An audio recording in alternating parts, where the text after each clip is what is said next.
इस कहानी की शुरुआत होती है एक पर्शिया नाम के राज्य से, जिसके राजा का नाम होता है सारामान। ये अपने भाई निजाम के साथ मिलकर पर्शिया पर राज कर रहे होते हैं और सुल्तान के दो बेटे होते हैं जो उनको बहुत प्रिय होते हैं। एक दिन सुल्तान सारामान अपने भाई निजाम के साथ शहर के दौरे पर निकले हुए होते हैं, मगर जब उनके घोड़े रास्ते पर चल रहे होते हैं तब एक लड़का वहां से सेब चोरी कर भाग रहा होता है, जिसकी वजह से वो सैनिक घोड़े से गिर जाता है और उस लड़के का नाम होता है बिस।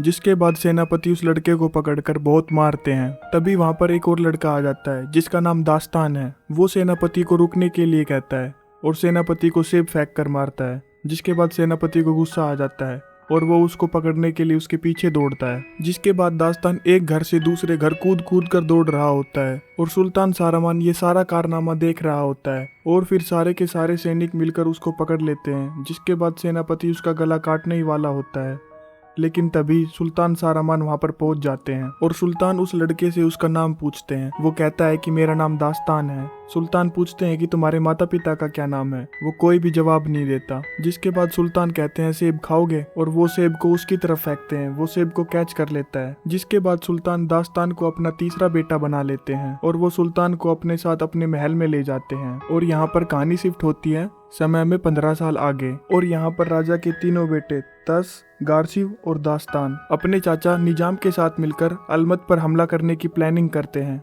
यहाँ पर निजाम तीनों बेटों को बताता है कि अलमत हमारे दुश्मनों को चोरी चुपके हथियार बेच रहा है। एक समय था जब कभी अलमत और पर्शिया साथ हुआ करते थे। यहाँ पर जो सुल्तान सारामान होते हैं वो कभी नहीं चाहते थे कि पर्शिया और अलमत में जंग हो, इसीलिए तस निजाम को मना कर देता है कि वो ये जंग नहीं लड़ेगा। जिसके बाद निजाम उसको किसी तरह से मना लेता है और रात में दास्तान चुपके से कुछ सिपाहियों को लेकर अलमत पर हमला कर देता है। जिसके बाद गारसिव अपने सैनिकों को लेकर पूर्वी दरवाजे पर हमला कर देता है, जिसकी वजह से अलमत में एक बहुत बड़ी जंग शुरू हो जाती है और ये जंग एक विकराल रूप ले लेती है। अब हमें महल के अंदर के सीन दिखाए जाते हैं, जहाँ पर अलमत की महारानी एक सैनिक को खंजर देती है और कहती है कि इसे अपनी जान से भी ज्यादा सेफ रखना, इसे दुश्मनों के हाथ मत लगने देना। सैनिक कहता है कि मैं इसे अपनी जान से भी ज्यादा सेफ रखूंगा। और जब ये सैनिक वहां से घोड़े पर भाग रहा होता है तो दास्तान उसका रास्ता रोक लेता है और इन दोनों के बीच में फाइट होती है। जिसके बाद दास्तान उससे वो खंजर छीन लेता है और अब तक पर्शियंस ने अपना दबदबा अलमत पर जमा लिया होता है और जंग जीतने के बाद ये महारानी तमीना को अपने कब्जे में ले लेते हैं। अब इसके बाद निजाम महारानी तमीना से कहते हैं कि हमें पता चला है कि अलमत गैर कानूनी हथियार बनाकर हमारे दुश्मनों को बेच रहा है। इस पर तमीना कहती है कि हम कोई भी गैर कानूनी हथियार नहीं बना रहे। और यहाँ पर तस महारानी तमीना से कहता है कि तुम मुझसे शादी कर लो, मैं तुमको जान से नहीं मारूंगा। महारानी तमीना कहती है कि मैं मरना मंजूर करूंगी और तस अपने सैनिकों को आदेश दे देता है कि इसको जान से मार दो। लेकिन तभी तमीना की नजर दास्तान पर पड़ती है, जिसके हाथ में वो खंजर होता है। और यहाँ पर महारानी तमीना सोचती है कि मैंने तो ये खंजर अपने सैनिक को सेफ रखने के लिए दिया था, ये खंजर इसके पास कैसे। और वो सोचती है कि कहीं ये लोग इस खंजर का मिसयूज ना कर ले। इसी वजह से वो तस से शादी करने के लिए हाँ कर देती है। और अब ये पर्शिया लौट जाते हैं, जहाँ पर हर तरफ खुशी का माहौल था। यहाँ पर निजाम आता है और वो तस और दास्तान से कहता है कि तुमको तुम्हारे पिता सारामान ने बुलाया है। तस जब अपने पिता के सामने हाजिर होता है तब उसके पिता उस पर बहुत गुस्सा होते हैं और वो कहते हैं कि अलमत के साथ हमारे बहुत अच्छे संबंध थे, तुमने उनके ऊपर हमला करने का फैसला कैसे किया। और हमें पता चलता है कि राजा की गैर हाजिरी में इन्होंने अलमत पर हमला किया था। तस अपने पिता से कहता है कि हमें सूचना मिली थी कि अलमत हमारे दुश्मनों को गैरकानूनी हथियार बेच रहा है। और अब तक राजा तस के ऊपर बहुत ज्यादा गुस्सा हो जाते हैं। तस कहता है कि जब तक मैं इस बात का सबूत न ले आऊं मैं आपको अपनी शक्ल नहीं दिखाऊंगा। और तस वहां से नीचे आ जाता है। वो देखता है कि दास्तान नीचे मस्ती कर रहा है। वो उनसे कहता है कि मेरी गैर हाजिरी में तुम और तुम्हारे भाई अब्बा जान का ख्याल रखना। और कहता है कि क्या तुम्हारे पास पिता के इस्तकबाल के लिए कोई तोहफा है। वो कहता है कि मेरे पास कोई तोहफा नहीं है। जिसके बाद तस उसको एक लिबास देता है और कहता है कि ये बहुत कीमती लिबास है। इसके बाद दास्तान अपने पिता के पास जाता है, यानी कि सुल्तान सारामान के पास जाता है। सुल्तान सारामान उसको देखकर बहुत खुश हो जाते हैं क्योंकि वो एक जंग को फतेह करके आए थे। और वहीं पर वो लिबास जो उसके भाई तस ने उसको दिया था वो अपने पिता को भेंट कर देता है, जिसे पहनकर वो बहुत खुश हो जाते हैं। और दास्तान उनसे कहते हैं कि तस महारानी अमीना से शादी करना चाहते हैं। तभी सुल्तान सारामान कहते हैं कि तस के पास ऑलरेडी बहुत सारी बीवियां हैं, हम चाहते हैं कि महारानी तमीना की शादी तुमसे की जाए क्योंकि तुम्हारी शादी अब तक नहीं हुई है। और ये बात सुनकर दास्तान शर्मा जाते हैं। एक काफी खुशनुमा माहौल था और हर कोई इस जश्न में शामिल था और इनकी खुशियां यहाँ पर चली जाती है। उस लिबास में जहर था जो कि सुल्तान ने पहना होता है और वो जहर धीरे धीरे करके सुल्तान के शरीर को अंदर से गलाना शुरू कर देता है। यहाँ पर गारसिब अपने पिता को बचाने की कोशिश करता है, लेकिन उस जहर की वजह से उसके भी हाथ जल जाते हैं। गारसिब दास्तान को पकड़ने के लिए कहता है। यहाँ पर बिश दास्तान को बचाने के लिए आता है, मगर सारे सैनिक मिलकर बिश को जान से मार देते हैं। बिश वही है जो दास्तान का दोस्त था, जिसे बचाने के लिए दास्तान ने बचपन में सेनापति के ऊपर सेब फेंक के मारा था। और दास्तान की बहादुरी देखकर सुल्तान उसको अपने महल में ले आए थे। यहाँ पर दास्तान को कुछ भी समझ में नहीं आता कि कुछ ही पलों में ये सब क्या हो गया। और यहाँ पर महारानी तमीना उससे भागने के लिए कहती है और वो भी उसके साथ भाग जाती है और ये दोनों घोड़े पर बैठकर वहाँ से भाग जाते हैं। और अब तक ये खबर तस तक भी पहुँच जाती है। उसे पता चलता है कि उसके पिता का देहांत हो चुका है, जिसमें और किसी का नहीं बल्कि दास्तान का हाथ है, जो कि उसका छोटा भाई है। रात में दास्तान महारानी तमीना को बताते हैं कि मैंने अपने पिता को नहीं मारा। यहाँ पर महारानी तमीना दास्तान को अपनी बातों में फंसाकर उसके पास जाकर वो खंजर लेने की कोशिश करती है, जिससे वो दास्तान को मार सके। और तभी दास्तान के हाथ में वो खंजर आ जाता है और महारानी तमीना घोड़े से तलवार निकालने के लिए दौड़ती है। तभी दास्तान खंजर में लगे रूबी को गलती से दबा देता है, जिससे वो समय में पीछे चला जाता है। और यहाँ पर वो देखता है कि महारानी तमीना उसको किस तरह से अपनी बातों में फंसाएगी और उससे वो खंजर लेने की कोशिश करेगी। और वो तमीना से कहता है कि मैं जानता हूँ कि तुम अब क्या करने वाली हो, तुम मुझसे ये खंजर छीनने की कोशिश करोगी। और तमीना उस पर गुस्सा हो जाती है और कहती है कि तुमने इसमें पड़ी जादू की रेत को खत्म कर दिया। और यहाँ पर दास्तान उस खंजर के रूबी को फिर से दबाता है और महारानी तमीना कहती है कि ये सिर्फ और सिर्फ जादू की रेत से चलता है। और अगले दिन हम देखते हैं कि दास्तान तमीना के साथ अवरत से निकलने वाला था। ये अवरत वही जगह है जहाँ से सुल्तान का जनाजा निकलने वाला था। और तस का ये प्लान था कि वो चाचा निजाम के पास जाकर सब कुछ सच सच बता देगा कि वो लिबास मैंने नहीं दिया था, वो लिबास तस ने दिया था और ना ही मैंने उसके अंदर किसी तरह का कोई जहर मिलाया था, मैं बेकसूर हूँ। और तभी तमीना कहती है कि वहाँ पर पहुँचने वाले हर रास्ते पर तस ने अपने सैनिक पठा रखे होंगे, तुम वहाँ तक कैसे पहुँचोगे। दास्तान कहता है कि मैं एक जगह जानता हूँ जो गुलामों की घाटी से होकर गुजरती है, जो कि हमें अवरत तक पहुँचाएगी। और वहीं से ये दोनों गुलामों की घाटी से होकर वहां पहुंचने की कोशिश करते हैं। ये रास्ता काफी लंबा था तो तमीना कहती है कि मुझे प्यास लगी है। दास्तान कहता है कि तुम सारा पानी तो पहले ही पी चुकी हो, जिसके बाद तमीना बेहोश होने का नाटक करती है। दास्तान उसके पास जाता है और तभी तमीना उसके पास पड़ी एक बड़ी सी हड्डी से दास्तान पर हमला करती है, जिस वजह से दास्तान वहीं पर बेहोश हो जाता है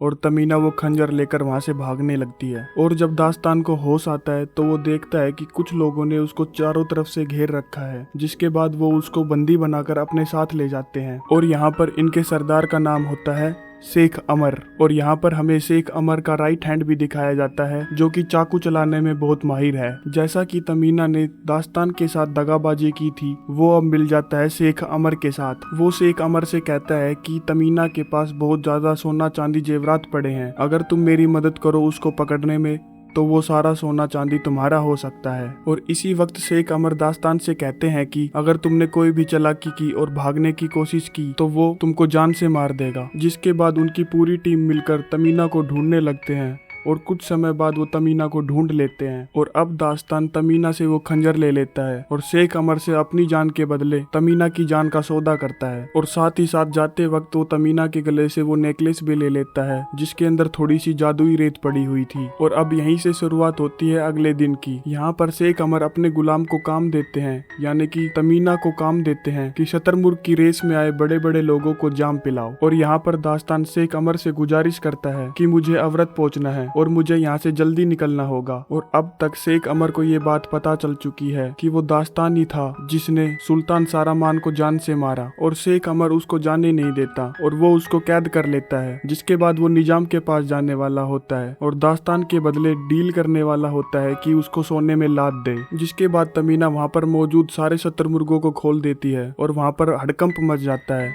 जिसका फायदा उठाकर दास्तान और तमीना वहां से भाग जाते हैं। जिसके बाद ये पहुंच जाते हैं सीधा अवरत में और दास्तान जाकर सीधा अपने चाचा निजाम से मिलता है। और दास्तान बताता है कि मैंने अपने पिता सारामान को नहीं मारा, बल्कि ये किसी और की साजिश थी। और कहता है कि मैं अपने साथ एक खंजर भी लाया हूँ जो टाइम को रिपीट करके आपको सारी सच्चाई बता सकता है। परंतु जब वो अपना झोला खोलकर चेक करता है तो उसे पता चलता है कि तमीना अगेन उसके साथ दगाबाजी कर वो खंजर लेकर वहां से चली गई है। और ये सब देखकर निजाम काफी गुस्सा हो जाता है। वो कहता है कि तुमने मुझे समझ क्या रखा है, तुम मुझको पागल बना रहे हो। दास्तान कहता है कि मैंने वो खंजर इसी झोले में रखा था, लेकिन तमीना मुझको उल्लू बनाकर वो खंजर लेकर यहाँ से चली गई। तभी बातों ही बातों में दास्तान की नजर उसके चाचा निजाम के हाथों पर पड़ती है। वो पूछता है कि चाचा आपके हाथ कैसे जल गए, और निजाम बताता है कि सुल्तान को बचाने के चक्कर में मेरे हाथ जल गए। अब यहाँ पर दास्तान को उन पर संदेह होता है कि जब सुल्तान मारे जा रहे थे तब गारसीब ने सुल्तान को बचाने के लिए अपने हाथ आगे बढ़ाए थे। उस समय निजाम तो वहाँ थे ही नहीं, तो इनके हाथ कैसे जल गए। और उसे ये बात क्लियर हो जाती है कि सुल्तान सारामान को मारने के पीछे सिर्फ और सिर्फ निजाम का हाथ है। इसी ने उस लिबास में जहर मिलाया था जिसकी वजह से सुल्तान सारामान की मौत हुई। तभी यहाँ पर बहुत सारे सैनिक आ जाते हैं और वो दास्तान को जान से मारने ही वाले होते हैं, लेकिन किसी तरह दास्तान अपनी जान बचाकर वहाँ से भाग जाता है। इसके बाद निजाम पहुँचता है तस के पास और उससे बताता है कि मुझसे मिलने तुम्हारा पिता का कातिल दास्तान आया था। बताता है कि उसने मुझे भी मारने की कोशिश की, हमें उसके खिलाफ एक डेथ वारंट साइन कर देना चाहिए जिससे कि वो किसी को भी मिले वो उसे जान से मार दे। तस कहता है कि नहीं, हम उसको सारे रस्मों और रिवाजों के हिसाब से सजा देंगे। जिसके बाद निजाम को यहाँ पर अपनी दाल गलती नहीं दिख रही थी, तो वो पहुंच जाता है द लायर ऑफ द हसनसिन्स। दरअसल हसनसिन्स पर्शिया की एक काफी खतरनाक फौज होती है जिसको सुल्तान ने काफी सालों पहले बंद करवा दिया था, लेकिन निजाम नहीं चाहता था कि इतने काबिल योद्धा ऐसे ही खत्म हो जाए, इसीलिए उसने इन्हें बचा कर रखा था किसी बड़े काम के लिए। और आज वो दिन आ गया होता है। जिसके बाद निजाम हसन सिंह के लीडर से जाकर मिलता है और कहता है कि मेरे पास तुम्हारे लिए एक काम है, तुम्हें दास्तान को खत्म कर देना है और साथ ही उसके पास जो खंजर है वो सीधा लाकर मुझे देना है। अब इसी के साथ लीडर हसन सिंह की सेना दास्तान को पकड़ने के लिए निकल पड़ती है और हम देखते हैं कि दास्तान घोड़े के निशानों का पीछा करते हुए सीधा तमीना तक पहुंच जाता है और उससे वो खंजर ले लेता है। और वो उससे एक और बात पूछता है कि निजाम इस खंजर के पीछे क्यों पड़ा है, वो तो सिर्फ कुछ ही समय पीछे पहुंच सकता है इस खंजर की मदद से, तो फिर उसे ये खंजर क्यों चाहिए। तभी महारानी तमीना बताती है कि हमारे राज्य अलमत के अंदर एक पवित्र मंदिर है जिसके अंदर जादुई रेत की एक बहुत बड़ी घड़ी है जिसकी मदद से हम इस खंजर को जितनी बार चाहे इस्तेमाल कर सकते हैं और जितना चाहे उतना पीछे जा सकते हैं। और अब तक इन दोनों के बीच में जो दूरियां थी, जो मनमुटाव था, वो अब कम हो चुका है और ये दोनों अपनी पर्सनल बातें एक दूसरे के साथ शेयर करने लगते हैं। और तभी दास्तान तमीना को बचपन का एक वाक्य बताता है जिसके अंदर सुल्तान सारामान और निजाम दोनों भाई मिलकर एक हिरन का शिकार करने के लिए गए हुए होते हैं। तभी एक शेर सुल्तान सारामान के ऊपर हमला कर देता है और तभी निजाम अपने भाले से उस शेर को वहीं ढेर कर देता है। और जब दास्तान तमीना को ये बात बता रहा था तो उसको एक बात समझ में आती है कि जब निजाम ने अपने भाले से उस शेर को मारा था तो फ्यूचर में उसकी वजह से सारामान पर्शिया का सुल्तान बन गया। अगर निजाम पास्ट में उस शेर को ना मारता तो वो शेर आकर सारामान को खा जाता, जिसके बाद फ्यूचर में ये जो राजगद्दी है वो निजाम को मिल जाती। इसका मतलब साफ साफ था कि निजाम इस खंजर की मदद से पास्ट में जाना चाहता था जहां पर उसने भाले की मदद से सुल्तान सारामान की जान बचाई थी। महारानी तमीना कहती है कि हमें इस खंजर को उसके हाथ नहीं लगने देना है और वो बताती है कि इस खंजर की सही जगह हिंदूगस गांव में है जो कि अलमत के पास है। हमें वहां पर जाकर उस मंदिर में इस खंजर को रख देना होगा ताकि ये हमेशा के लिए वहीं पर रह जाए और कभी निजाम के हाथ ना आए। जिसके बाद ये दोनों अपना सफर वापस से शुरू करते हैं और ये रास्ते में बहुत थक जाते हैं। जिसके बाद ये वहाँ पर आराम करने की सोचते हैं, लेकिन देखते ही देखते यहाँ पर शेख अमर पहुँच जाता है अपने आदमियों को लेकर और वो इन दोनों को बंदी बना लेता है। जिसके बाद महारानी तमीना उससे कहती है कि तुम्हें चाहिए क्या। भरपूर सोना, तुम्हारी ये कमी मैं पूरी कर सकती हूँ और तुम्हें जितना सोना चाहिए तुम उतना ले सकते हो। कहती है कि तुम सिर्फ हमको हिंदूगस गांव तक पहुँचा दो जहाँ पर एक मंदिर है सोने का और तुम वहाँ से जितना चाहो उतना सोना ले सकते हो। जिसके बाद शेख अमर इनकी बात मान जाता है और जब ये लोग रात में सो रहे होते हैं तब हसन सिंह का लीडर इन पर हमला कर देता है अपनी सांपों की सेना लेकर, जिसको निजाम ने दास्तान को मारने के लिए हायर किया था। और ये खंजर सैसो के पास होता है जो कि शेख अमर का राइट हैंड है। दास्तान उससे कहता है कि वो खंजर जल्दी मुझको दो। जिसके बाद दास्तान उस खंजर पर लगे उस रूबी को दबा देता है और वो समय में वापस आ जाता है। वो हर एक सांप की पोजीशन का पता लगा लेता है, जिसके बाद बिल्कुल एक्यूरेट टाइम पर जब वो सांप उनको काटने वाले थे वो सभी सांपों को मार देता है। और अगले दिन दास्तान हसन सिंह की सेना से बचकर सीधा पहुंच जाता है गारसीब से मिलने, जो कि उसका भाई है। और उससे ये बताने लगता है कि सुल्तान का कत्ल मैंने नहीं किया, बल्कि इसके पीछे हमारे चाचा जान निजाम का हाथ था। और गार्शिव ये बात समझ जाता है क्योंकि उसको भी पहले से ही निजाम के ऊपर शक होता है। और अब इनकी बातें चल ही रही थी कि तभी दूसरी तरफ हसन सिंह की टीम आकर इन लोगों पर हमला कर देती है। और यहाँ पर गार्शिव अपने भाई दास्तान की जान बचाने के चक्कर में अपनी जान कुर्बान कर देता है। इसी बीच एक जहरीले सांप की मदद से हसन सिंह उस मैजिकल डैगर को वहां से लेकर भागने में कामयाब हो जाता है और वहां से सीधा जाकर पहुंचता है हसन सिंह निजाम के पास में। और सांप का पेट फाड़कर हसन सिंह वो खंजर निजाम को तोहफे में देता है। और दूसरी तरफ दास्तान के भाई गार्शिव का देहांत हो गया होता है, जिसके बाद वो उसको जमीन में गाड़ कर उसको श्रद्धांजलि देता है। और यहाँ पर हमें पता चलता है कि उस खंजर को पर्शिया में एक बहुत ही तेज तीरंदाज की सुरक्षा में रखा हुआ होता है। और यहाँ पर शेख अमर का राइट हैंड सैसो कहता है कि वो तीरंदाज मुझसे ज्यादा तेज नहीं होगा, मैं तुमको वो खंजर ला कर दूंगा। जिसके बाद इन दोनों के बीच में बहुत अच्छी फाइट होती है और सैसो उस खंजर को ऊपर से नीचे फेंक देता है। जिसके बाद शेख अमर की नज़र उस खंजर पर पड़ जाती है और शेख अमर उस खंजर को लेकर दास्तान के पास पहुंच जाता है। वहां से दास्तान उस खंजर को लेकर अपने भाई तस को सारी सच्चाई बताने के लिए उसके कक्ष में पहुंचता है और बताता है कि हमारे पिता की जान का गुनहगार और कोई नहीं बल्कि चाचा निजाम है। और कहता है कि मैं इस बात को साबित कर सकता हूँ। इस बात को साबित करने के लिए मैं तुम्हारे पास ये खंजर लाया हूँ जो कि टाइम को वापस से रिपीट कर सकता है। और कहता है कि अगर तुमको विश्वास नहीं है तो अभी हो जाएगा, थोड़ी देर बाद तुम इस खंजर के रूबी को दबाना जिससे टाइम वापस से रिपीट हो जाएगा। और ये शब्द बोलकर दास्तान अपनी जान ले लेता है। और थोड़ी देर बाद तस जब उस खंजर के रूबी को दबाता है तो टाइम रिपीट हो जाता है और वो उसी टाइम लाइन में पहुंच जाता है जहां पर दास्तान अपनी जान लेने वाला होता है। और उसे यकीन हो जाता है कि दास्तान बिल्कुल सच कह रहा था और इसका मतलब ये है कि निजाम ही असली कातिल है। और इस वक्त तक निजाम भी वहां पर पहुंच जाता है और वो धोखे से हमला कर देता है। जिसके बाद वो दास्तान से खंजर ले लेता है और तस को भी जान से मार देता है। और अब तक उसको रेत की घड़ी के बारे में भी पता चल चुका होता है जो अलमत के अंदर है। और वो अब अपने लोगों के साथ खुदाई करवाकर वहां पर पहुंचने की कोशिश करता है, लेकिन तमीना को वहां पर पहुंचने का एक शॉर्टकट मालूम होता है और वो दास्तान को लेकर वहां पर पहुंचने की कोशिश करती है। लेकिन इसी बीच ऊपर से कुछ पत्थर आकर गिरते हैं। इसी के साथ वहां की सारी रेत बहने लगती है। एक तरफ तो दास्तान अपनी जान बचाने की कोशिश करता है और दूसरी तरफ उसे तमीना को भी बचाना है। और यहाँ पर दूसरी तरफ हम देखते हैं कि हसन सिंह लीडर और निजाम यहाँ पर पहुंच जाते हैं, जिसके बाद इनमें फाइट होने लगती है जिसमें हसन सिंह लीडर अपनी जान से हाथ धो बैठता है। और तभी वहां पर उस खंजर को लेने के लिए निजाम आ जाता है और इसी बीच दास्तान उस खंजर को रेत की घड़ी में दाग देता है। और तभी चालाक निजाम उस खंजर के रूबी को दबा देता है, जिसकी वजह से वहां पर बहुत तेज बवंडर आता है। और अब यहाँ पर एक बहुत बड़ा ही चमत्कार होता है, जिसके बाद समय रिपीट होने लगता है। और अब हम देखते हैं कि दास्तान उसी वक्त में पहुंच गया होता है जिस वक्त उसने इस खंजर को फर्स्ट टाइम अपने हाथ में उठाया होता है। और उस वक्त तक ना ही उन्होंने अलमत की महारानी को शादी के लिए प्रपोज किया था और ना ही उसके दोनों भाई मारे गए थे और ना ही सुल्तान सारामान की जान गई थी। और यहाँ से दास्तान सीधा दौड़कर अपने भाई तस के पास जाता है और बताता है कि यहाँ पर ऐसा कोई भी एजेंट नहीं है जो गैर कानूनी हथियार हमारे विरोधियों को बेच रहा है। और वहाँ पर खड़ा खड़ा निजाम भी ये सारी बातें सुन रहा था, जिसे कि राजगद्दी चाहिए थी।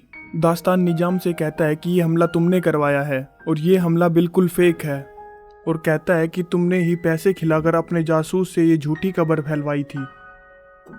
तस कहता है कि उस जासूस को पेश किया जाए, उसे सच्चाई मालूम है। ये बात सुनकर निजाम को गुस्सा आ जाता है और वो दास्तान पर हमला कर देता है। इससे पहले कि वो दास्तान को मारता, तस निजाम के शरीर में एक खंजर घुपो देता है, जिससे उसकी मौत हो जाती है। जिसके बाद तस दास्तान को लेकर महारानी तमीना के सामने पेश होते हैं और तस कहता है कि मैं महारानी तमीना का विवाह अपने छोटे भाई दास्तान के साथ करवाना चाहता हूँ। और अब इस खंजर को अलमत के मंदिर के अंदर रख दिया जाता है जहाँ पर वो पहले रखा हुआ था। और इसी के साथ ये मूवी यहीं पर समाप्त हो जाती है। मिलते हैं नेक्स्ट वीडियो में। धन्यवाद।